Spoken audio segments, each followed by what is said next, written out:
সদার ঘাটে লজের মতো করেছে নৌকা পার হওয়ার জন্য। দেখতেই পাচ্ছ, তোমাদেরকে ঘুরে দেখাচ্ছি পুরোটা। এটা হচ্ছে গঙ্গা পার হওয়ার জন্য এই লজটা করেছে।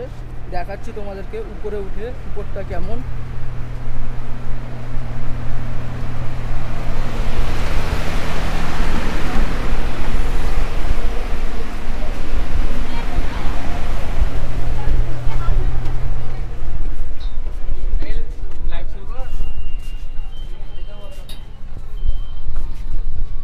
দেখতেই পাচ্ছ উপরটা, একদম উপর।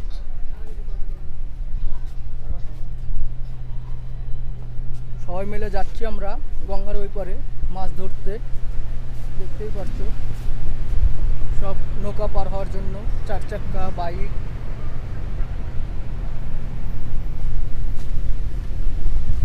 এটা হচ্ছে কেবিনটা যেখান থেকে চালায়।